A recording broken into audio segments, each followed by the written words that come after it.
Karibu mpenzi mtazamaji katika taarifa zetu. Mwanamume akabiliwa na mashtaka kwa kujifanya kasisi kule Turkana. Mwanamume kutoka Kisii, Jones Bagonko Ochonga, amefikishwa mahakamani baada ya kudaiwa kujifanya kasisi wa kanisa Katoliki katika dayosisi ya Lodwar, kaunti ya Turkana.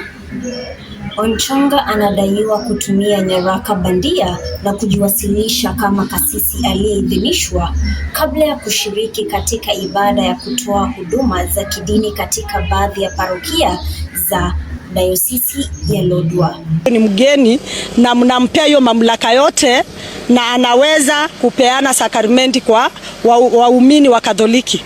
Na kumbe huyu mtu historia yake vile ilifuatiliwa, huyu mtu hajatoka hata Tanzania vile alisema. Kulingana na taarifa kutoka kwa kanisa Katoliki katika dayosisi ya Lodwar, Ochonga si kasisi anayekabiliwa wala kuidhinishwa na dayosisi hiyo.